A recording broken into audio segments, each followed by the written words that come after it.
Muy buenos días, queridos hermanos y hermanas. Está usted sintonizando Bendita Eucaristía Radio 1680 AM. Aquí estamos transmitiendo desde las cabinas de esta estación. Soy su servidor, el Padre Jorge Robles. Pertenezco a la diócesis de Fresno y estamos transmitiendo la doctrina de la Iglesia Católica. Estamos viendo el catecismo. Sobre el credo, ya estamos en la parte de la iglesia, hemos pasado ya a hablar sobre el Padre, sobre el Hijo, hemos hablado sobre el Espíritu Santo y ahora estamos en esta cuarta parte de nuestro credo, que es nuestra Santa Madre la Iglesia. Estamos en el numeral 769 del Catecismo de la Iglesia Católica y nuestra intención es que conozcamos más nuestra fe, que podamos dar razón de nuestra fe. Entonces, pues acudimos al magisterio de la Iglesia Católica para que nos enseñe la doctrina que nosotros profesamos, que nosotros creemos y que profesamos. Ahorita ya estamos en el numeral 769, por si usted quiere tomar su catecismo, allí va a encontrar esta información de la cual vamos a meditar. La iglesia consumada en la gloria. La iglesia y la plenitud de la iglesia está consumada en la gloria. Nosotros creemos de antemano, quiero como hacer una pequeña introducción. Nosotros creemos en la iglesia celeste, la iglesia que ya está en el cielo, todos aquellos santos y santas y todos los bautizados que están ya en la presencia de Dios en el cielo. Tenemos la iglesia celeste, tenemos la iglesia purgante, la que se encuentra en un estado de purificación antes de entrar al cielo. La iglesia católica creemos en un proceso de purificación para aquellos que han recibido la salvación y han aceptado la salvación. Aún así, hay muchas cosas que purificar, como dice el Evangelio de San Mateo, capítulo 5, bienaventurados los limpios de corazón, porque ellos verán a Dios. Y sabemos que todos somos pecadores, que todos hemos fallado, que todos hemos manchado nuestras almas con nuestras impurezas. Entonces, eso y otras cosas más que ahorita no quiero abordar porque no es el tema, pero pasamos por un proceso de purificación. Algunos creemos que la purificación se da mucho aquí en la tierra y otros que no purificamos suficientemente nuestros pecados, vamos a un estado de purificación que le llamamos el purgatorio. Pues esa es la iglesia purgante. Y luego tenemos la tercera parte de la iglesia, que es la iglesia militante. Nosotros los que militamos, los que andamos en este mundo, como dice una oracioncita a la Santísima Virgen, que estamos en un valle de lágrimas, pues en un valle de sufrimiento, en un lugar de luchas, de pruebas, de sacrificio, pues un valle de lágrimas. Esta es la iglesia militante que nos encaminamos hacia la casa del Señor. Pues esta iglesia militante y la iglesia purgante llegarán a un estado en que sea consumida en la gloria de Dios. El culmen, el final, la meta es estar en la presencia de Dios y ser glorificados en la presencia de Dios. Y bueno, el catecismo, pues algo nos va a enseñar aquí. El catecismo en el numeral 769 nos dice, la iglesia solo llegará a su perfección en la gloria del cielo, porque nuestro Padre nos dice, sean perfectos como vuestro Padre Celestial es perfecto, nuestro Señor Jesús nos dice. Pero esa perfección, esa plenitud de la perfección, solamente será cuando ya estemos en la presencia de Dios. Cuando Cristo vuelva glorioso, hasta ese día, la iglesia avanza en su peregrinación a través de las persecuciones del mundo y de los consuelos de Dios, como dice San Agustín. Aquí abajo ella se sabe en exilio, lejos del Señor, relativamente pudiéramos decir, lejos del Señor, y aspira al advenimiento pleno del reino, y aspira a, y desea con todas sus fuerzas reunirse con su rey en la gloria. La consumación de la iglesia en la gloria y a través de ella la del mundo no sucederá sin grandes pruebas. Solamente entonces todos los justos descendientes de Adán, desde Abel el justo hasta el último de los elegidos, se reunirán con el Padre en la iglesia universal, la iglesia católica, que estaremos primeramente Dios en su plenitud, ahí en la presencia de Dios. Y voy a explicar un poquito lo mencionado. Esto es lo que dice el Catecismo de la Iglesia Católica, pero voy a tratar de explicarlo. La iglesia peregrina, la iglesia está en camino. Nosotros somos la iglesia militante o peregrina, y de allí las peregrinaciones, de allí las marchas que se hacen en algunas tradiciones, como en el Corpus Christi, que se hace una procesión, que por cierto en nuestra parroquia estamos preparando ya esta procesión que se dará alrededor del pueblo en donde vivo, en la parroquia que me corresponde servir. Pues estamos preparando esta peregrinación. Vamos en marcha, vamos en camino. La iglesia no se detiene, está en proceso, está en constante caminar, en un constante cambio, en un constante crecimiento. Eso es peregrinar. Somos peregrinos. La iglesia no es perfecta, como decía el catecismo. No, no somos perfectos. Está en un estado de misión y purificación hasta la segunda venida de Cristo. Nosotros decimos en nuestro credo que la iglesia es una, santa, católica y apostólica. Decimos que es santa porque es santa, y no es perfecta, porque quien la constituye somos seres humanos bautizados, que somos imperfectos, somos seres humanos.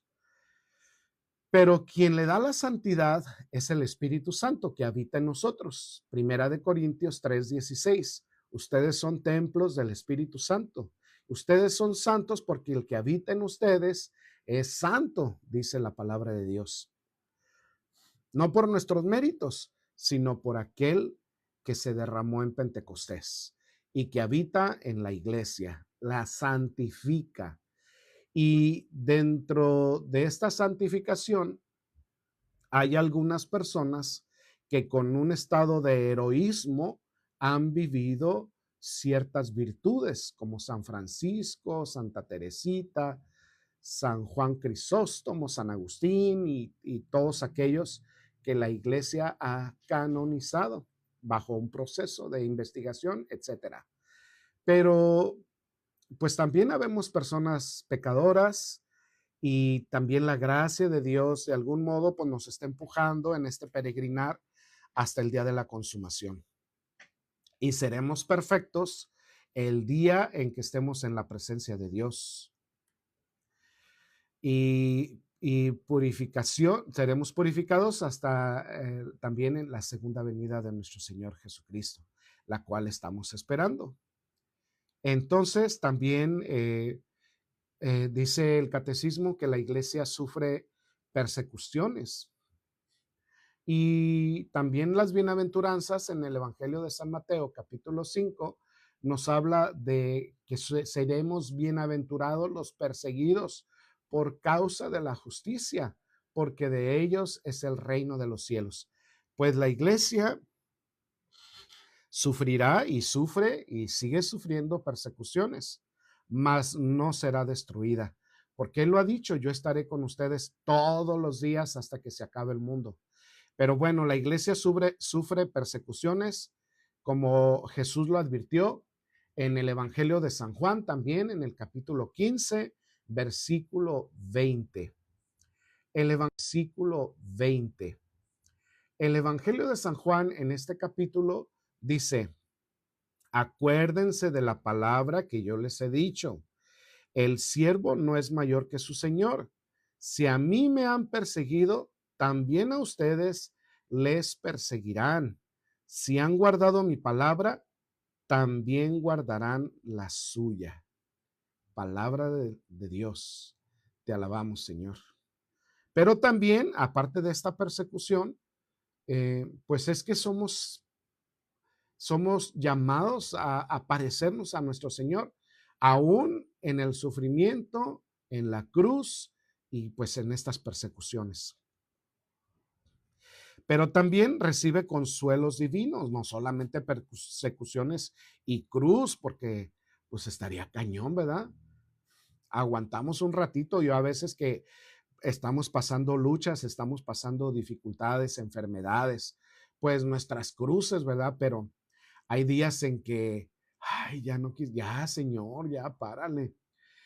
Bien curioso porque hay algunas personas, y esto es bien dado, en los servidores, hay unas personas que en su oración dicen, sí, Señor, te entrego mi vida, soy tuyo, Señor, moldéame a tu antojo, Señor, soy barro en tus manos.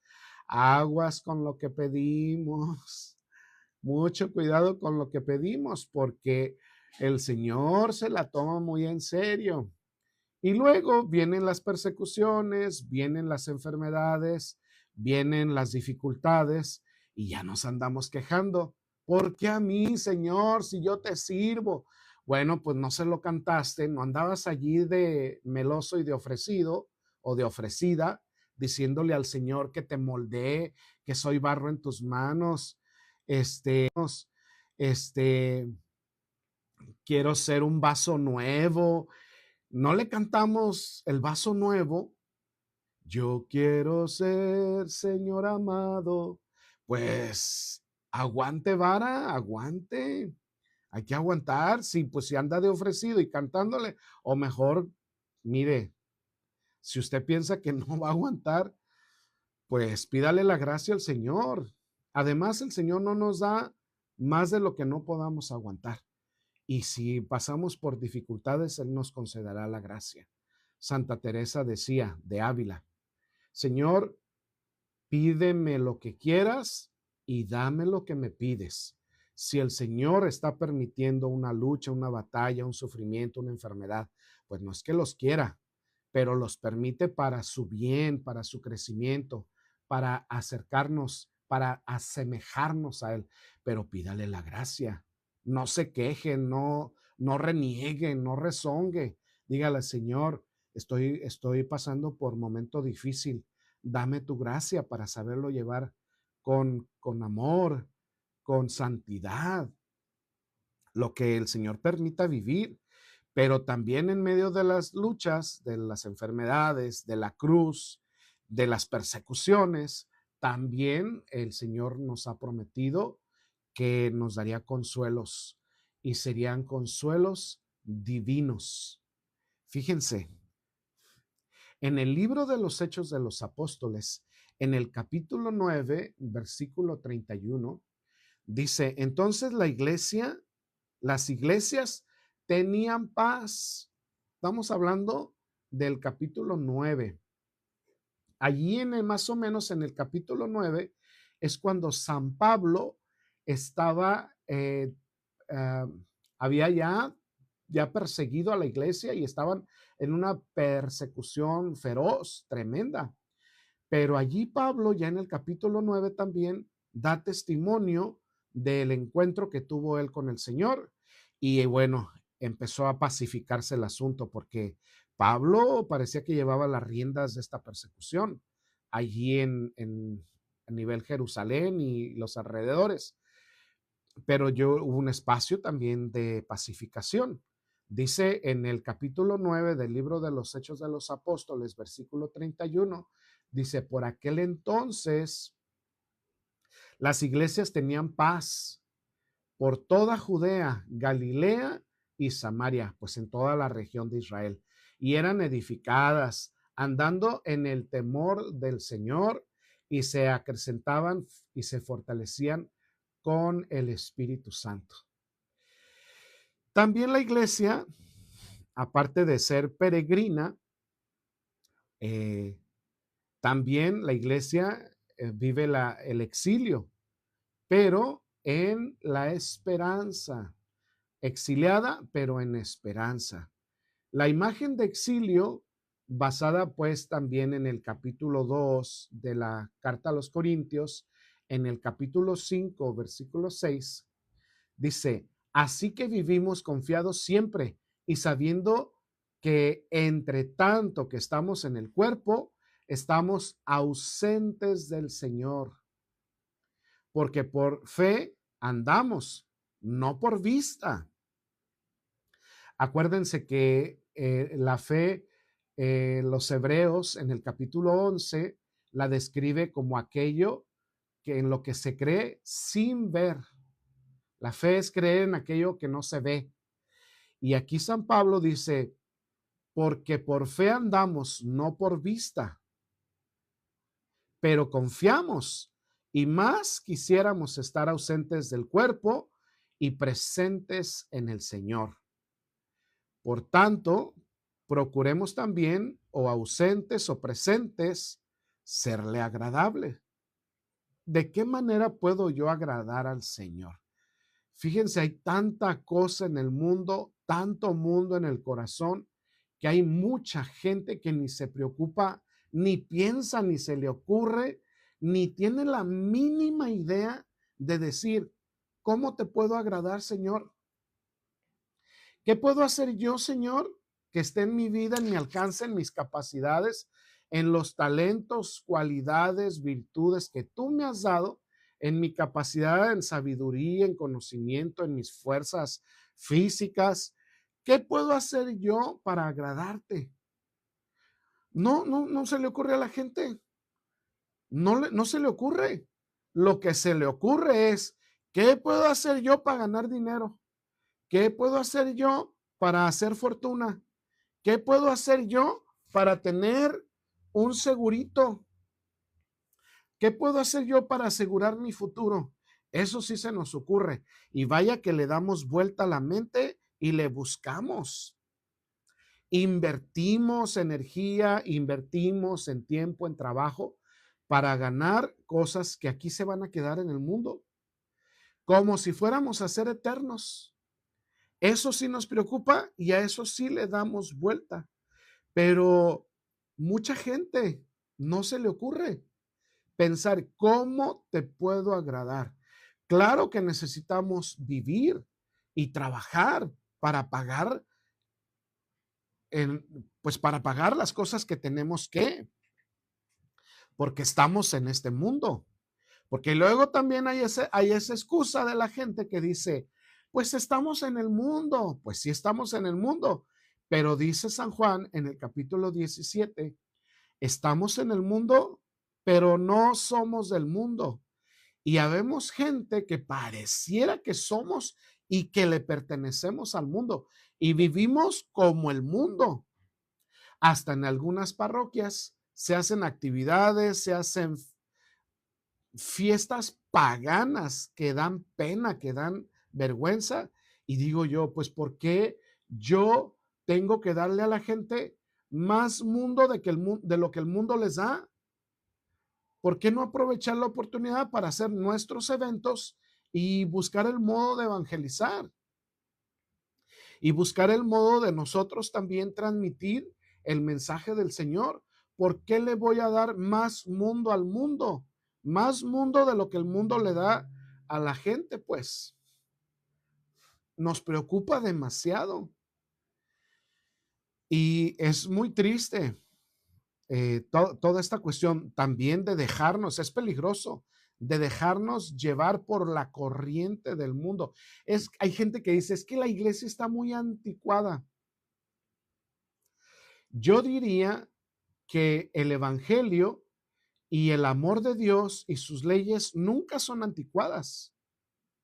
Más bien yo diría que el mundo absorbe y quiere atraer y quiere destruir la esencia de la verdad, de lo que la iglesia nos enseña, distorsionando la realidad con cosas que no son verdaderas, como el feminismo, y se van pues a los extremos. Todas estas cuestiones del aborto, de los métodos anticonceptivos, del lesbianismo, del LGTB, no sé qué tanta, con todo respeto, pero son muchas cosas que se han ido a los extremos. La liberación femenina, y pues en esa liberación femenina ya no hay la capacidad de la convivencia, ya no la hay. Convivencia. No hay, no la esclavitud de ninguno de los dos lados. Pues ahora con la liberación femenina, las mujeres mandan las leyes que se establecen dentro de los gobiernos, muchas de ellas están inclinadas a la mujer, a la protección de la mujer, pero de una manera más extrema. Y eso ha estado haciendo mucho daño a los matrimonios. Fíjense que busquen las estadísticas, busquen en las estadísticas. Y yo tengo citas allí en la oficina, tengo citas pues para muchas cosas, que problemas de la gente, situaciones, cosas que tienen que arreglar, gente que se quiere casar, gente que quiere anular su matrimonio.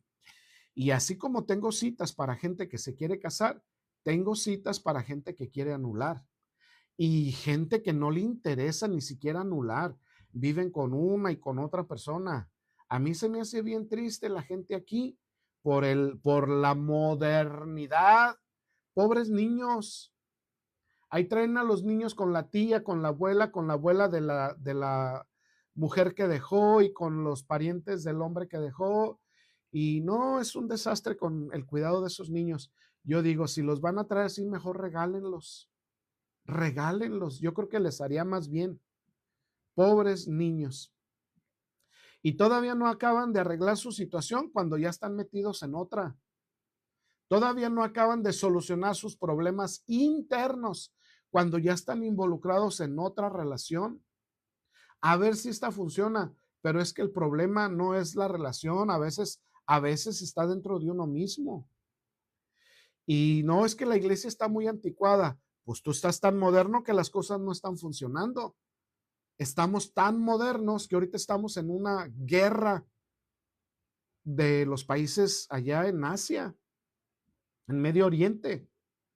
Estamos tan modernos que hay mucho ateísmo, tan modernos que tanto pecado, tanta promiscuidad, aquí mismo en el TikTok hay jóvenes que venden su cuerpo por unas 3 monedas, por 3 moneditas ahí andan encuerándose, hombres y mujeres. Ahorita ya no hay vergüenza, ya no hay pudor, ya no hay. Ay, la iglesia está muy anticuada. Sí, pero ¿quién va a querer a una persona para padre de sus hijos o madre de sus hijos que se esté exhibiendo y vendiendo su cuerpo? Bueno, pues es que eso es hasta ya lo ven como una virtud. Ven como una virtud el que ya te hayan tenido 3, 4 mujeres acostándose con ellas. Uy, qué fregón. Una vez un muchachito me dijo a mí, mira, andábamos en un swap meet, en un remate, en una pulga, o no sé cómo le llaman. En y había un puestecito y una jovencita allí en ese puestecito. Y este amigo mío me dijo: mira, si ves esa muchacha que está allí, tú no sabes lo que estas manos hicieron con ella.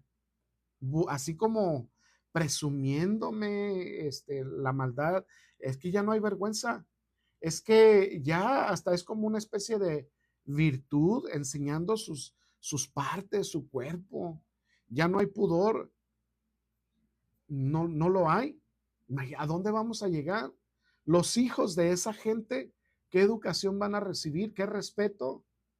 Les da igual estar con una persona que con otra. Y a mucha gente le da igual estar con un hombre que con una mujer, les da igual. Mientras haya dinero.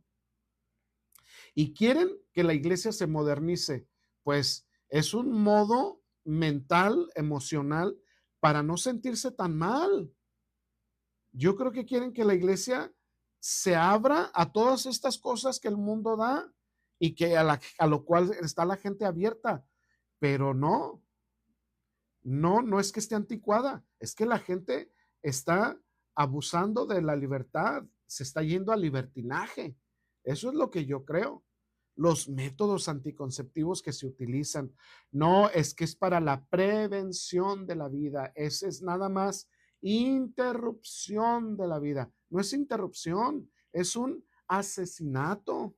Eso es. Y le queremos poner palabras suavecitas para no sentirnos tan mal.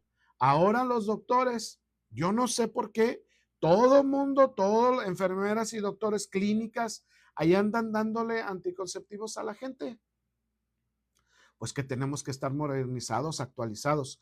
Hubo un estudio en Inglaterra en el que se les dio preservativos a los jóvenes de una universidad para prevenir los embarazos y que disminuyeran.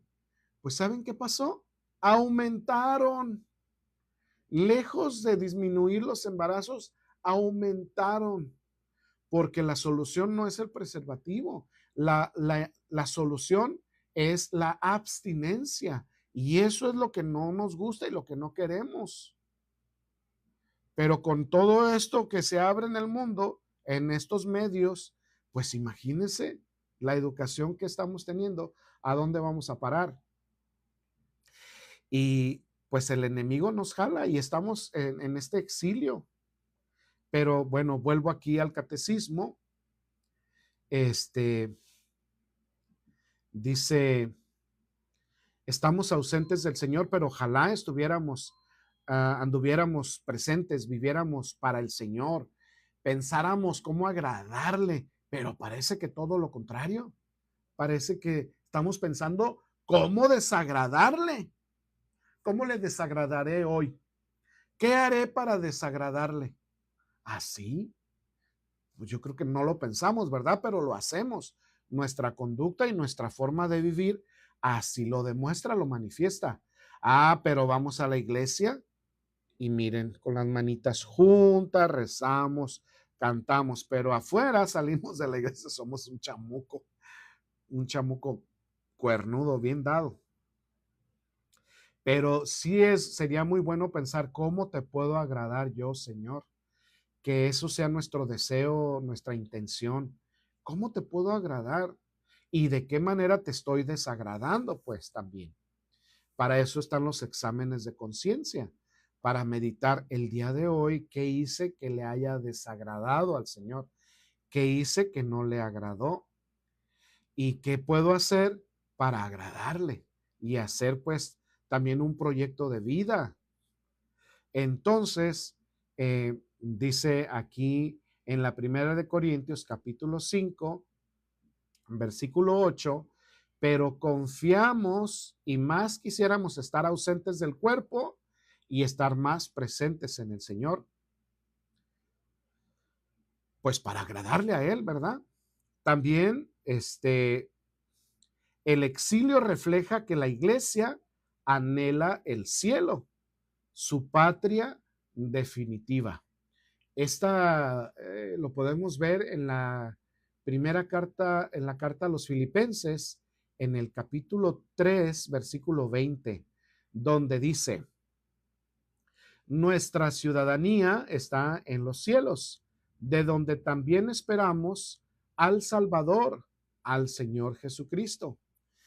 Y luego, ya estando en ese lugar de nuestra ciudadanía, dice en esa parte también más adelante, Él transformará nuestros cuerpos ahora humillados en cuerpos gloriosos, porque nos vamos a transformar y vamos a ser glorificados ya en el momento en que estemos allá en su presencia. Pues bueno, ya vimos que la iglesia es peregrina, que la iglesia es exiliada, estamos pues lejos del Señor, pero a la misma vez buscamos esa cercanía. Y también ahorita vamos a meditar dentro de este numeral 769, que la iglesia es esposa que espera al esposo. La iglesia es la esposa de Cristo, como dice San Pablo a los Efesios en el capítulo 5. Allí dice: maridos, amen a sus mujeres, así como Cristo amó a la iglesia y se entregó a sí mismo por ella, para santificarla, habiéndola purificado en el lavamiento del agua por la palabra, a fin de presentársela a sí mismo, una iglesia gloriosa que no tuviera mancha ni arruga, ni cosa semejante, sino que fuese santa y sin mancha. Así la iglesia, así como los esposos, amar como Cristo nos ama, entregando su vida, que se prepara para las bodas del Cordero también, la iglesia, como lo dice el libro del Apocalipsis. En el capítulo 19 dice que su plenitud llegará cuando Cristo la purifique totalmente. Esa será la plenitud. Y por último, en este numeral, vemos la relación con la Trinidad. La iglesia es enviada por el Padre, fundada por el Hijo y animada por el Espíritu Santo. Yo les decía que somos una iglesia trinitaria. Somos trinitarios. A veces algunos grupos protestantes piensan que nosotros no somos cristianos, y pues somos cristianos porque seguimos a Cristo, porque nuestro fundador es Cristo. Cristo fundó la iglesia y nosotros somos sus seguidores. La iglesia ha cambiado de nombre a lo largo de los siglos o ha sido identificada con diferentes nombres.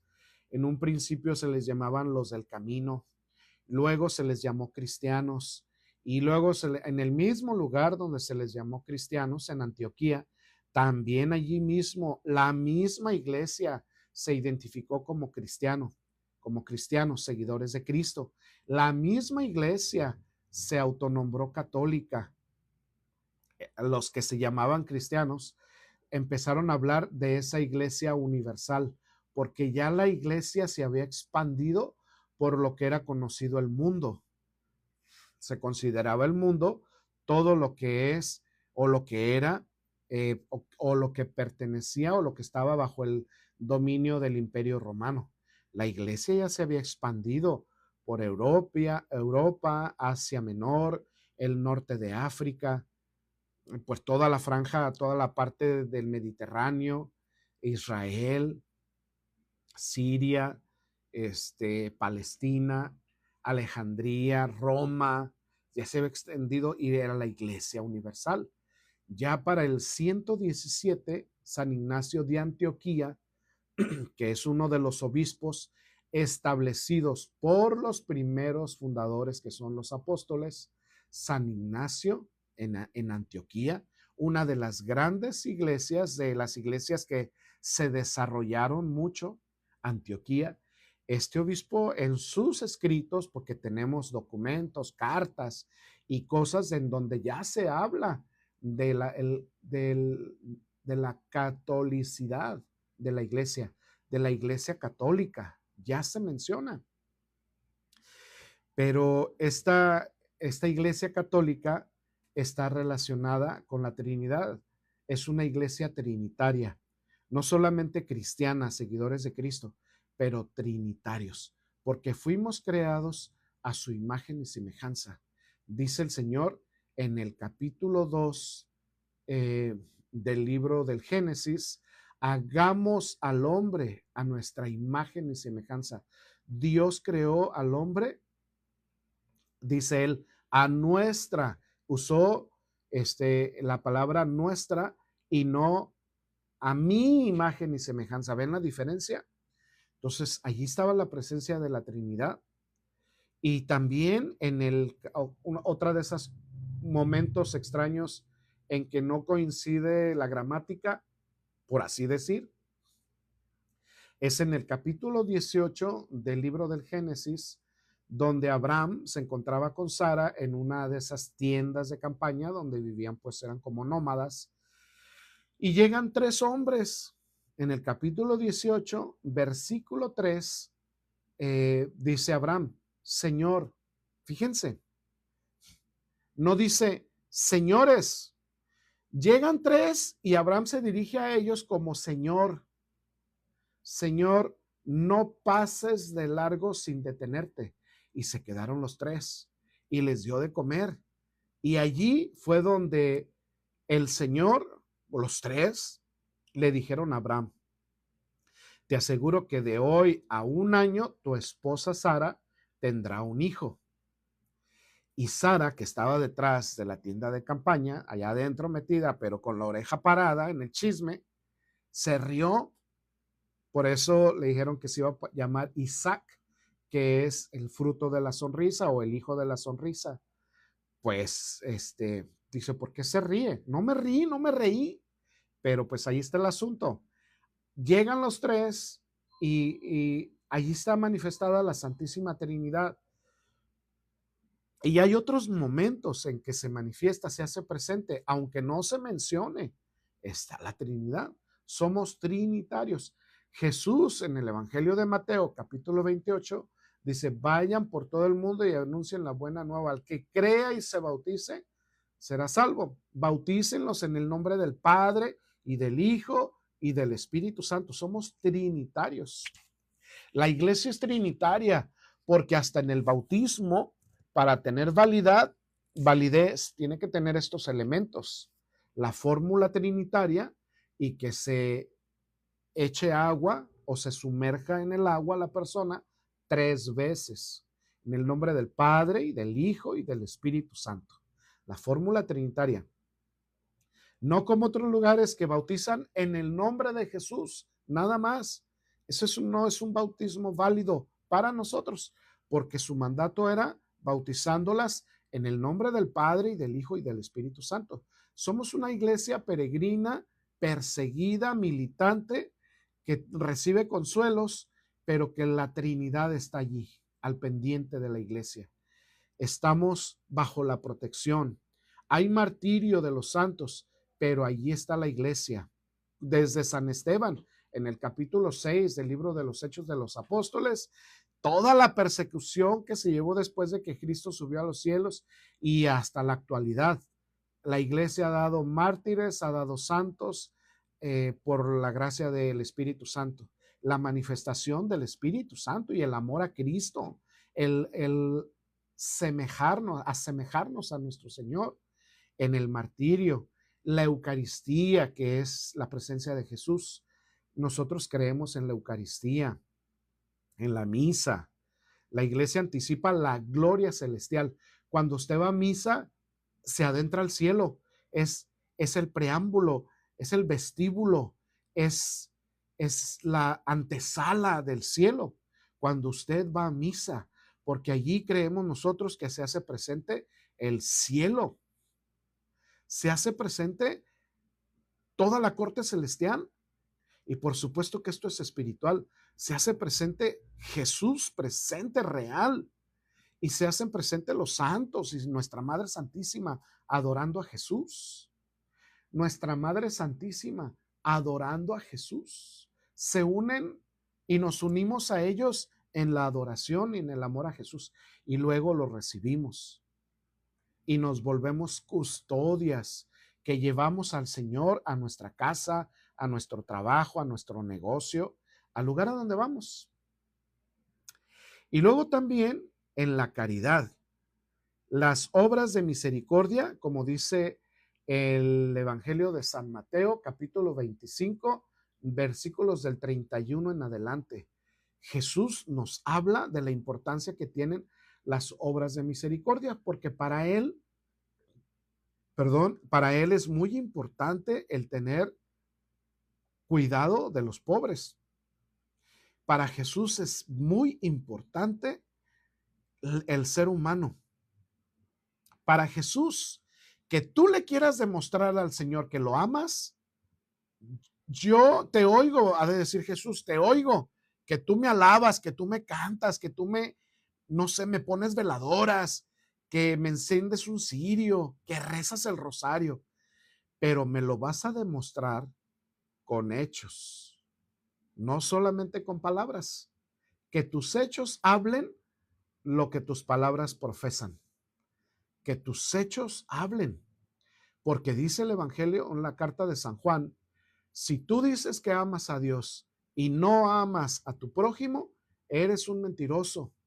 También la palabra de Dios, para que vean qué importante es, la palabra de Dios dice, si tú no estás reconciliado con tu hermano, deja tu ofrenda ahí en el altar, ve y reconcíliate con tu hermano y después vienes a hacerme tus ofrecimientos y tus ayunos y tus cosas.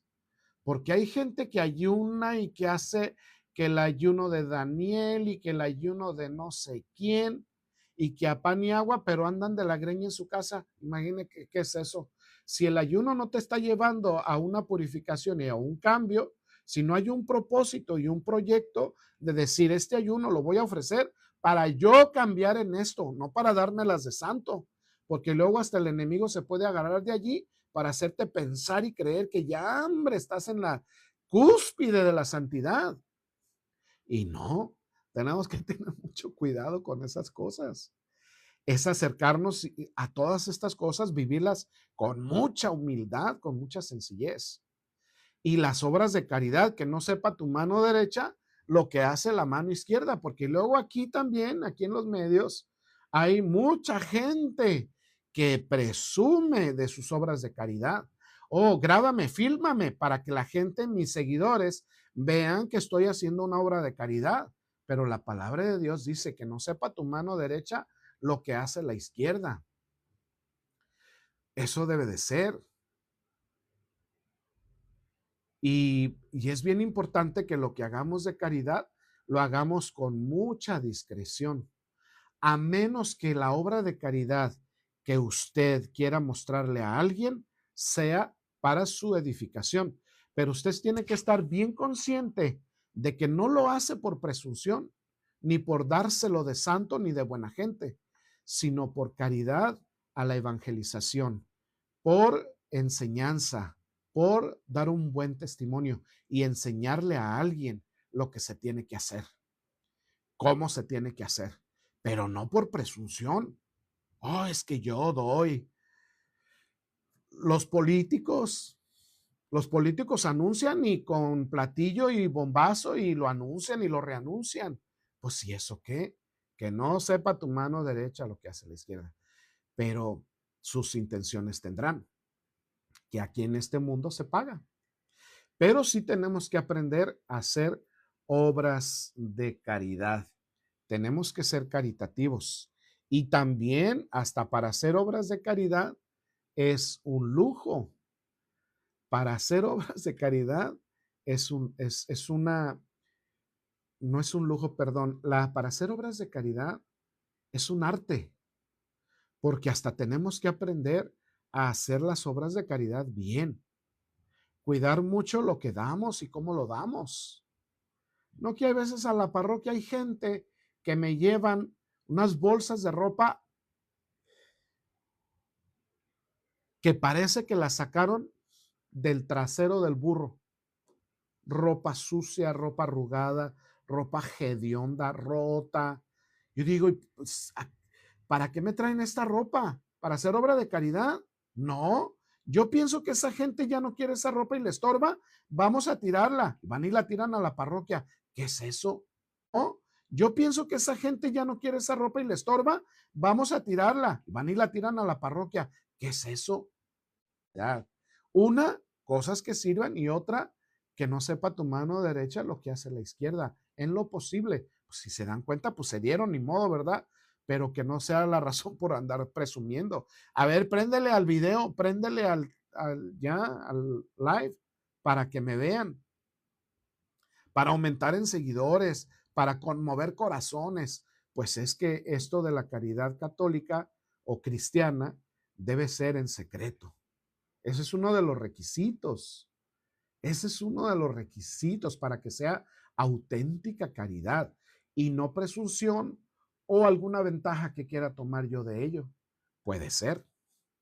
Pero bueno, estamos ya en el minuto 49 y pues nos queda muy poquito tiempo, fíjense. Este, yo por aquí tenía algunas obras de caridad que la Iglesia Católica realizaba. Eh, Hay unas obras de caridad que yo había enumerado y esto de corazón, de verdad, lo digo sin ninguna presunción, es, eh, ya después en algún otro momento se los voy a compartir, pero solamente les voy a adelantar un poquito. Tenemos 3 minutitos y vamos a concluir, pero quiero decirles que la Iglesia Católica es la institución que mayor número de obras de caridad tiene en el mundo, porque luego hay gente, de esa gente que ni a la iglesia va, que ni da donación, pero que sí se quejan y acusan. No, es que el Vaticano está lleno de riquezas y que hace el Papa con tanta riqueza. Bueno, pero es que todo eso que está allí no es del Papa y no puede hacer eso porque muchas de las cosas que hay allí son patrimonio de la humanidad y son museos y son obras de arte y son obras carísimas. Pero el Papa sí tiene obras de caridad, muchos millones de dólares que se reparten al año en los pobres. Es la institución que más centros leprosarios tiene, que más escuelas educativas tiene. Es la institución que más hospitales de servicio de caridad tiene en el mundo. Las hermanas de la caridad, simplemente yo viví un tiempo en Tijuana y estas hermanas tienen casas y no quisiera decirle hospitales, pero sí centros en donde recogen a los pobres de los pobres. Van a las calles y recogen a la gente que no tiene nada, nada, que viven peor que un perro en la calle, muriéndose de HIV, de otras enfermedades terminales. Y se los digo por experiencia, por testimonio mío. Yo viví en Tijuana, en una comunidad, y mis vecinas eran las hermanas de la caridad. Y nosotros íbamos también, aparte de la evangelización que realizábamos, una vez por semana íbamos a esa casa de enfermos terminales. Había enfermos de SIDA, había enfermos de, pues, otras enfermedades, cáncer, otras enfermedades terminales, y gente que eran, eh, que habían sido rejuntados de las calles, que no tenían a nadie. Y ellas con mucha caridad, con mucho amor, con mucha humildad, lavándoles la ropa, dándoles de comer, dándoles un lugar y nosotros les íbamos a platicar y a cortar el pelo. Yo no soy peluquero, imagínense cómo los dejamos, pero hacer la caridad dentro, dentro de nuestras posibilidades, íbamos a ayudar, a limpiar, a hacer algo. Pero tenemos que aprender a hacer algo. Hay gente que dice, pues yo quiero ayudar, pero no sé dónde. Hay muchas formas en cómo puede usted ayudar. Acérquese a su parroquia, acérquese a su comunidad. Hay muchas formas cómo puede ayudar a limpiar, a hacer lo que sea. Pero el caso es que querramos y está como una de las obras de misericordia, como obras de misericordia. Allí en el Evangelio de Mateo, capítulo 31, 25, versículo 31. Capítulo 25, versículo 31. Hay que ser generosos y eso nos lo da el don, nos da el Espíritu Santo. Pues yo creo que hasta aquí vamos a terminar, vamos a concluir. Muchas gracias por sintonizarnos. Eh, Estamos cada martes aquí en esta estación. Les agradezco mucho su atención. Voy a darle la bendición y nos despedimos. Que Dios Todopoderoso se derrame y la bendición les acompañe en el nombre del Padre, del Hijo y del Espíritu Santo. Muchas gracias.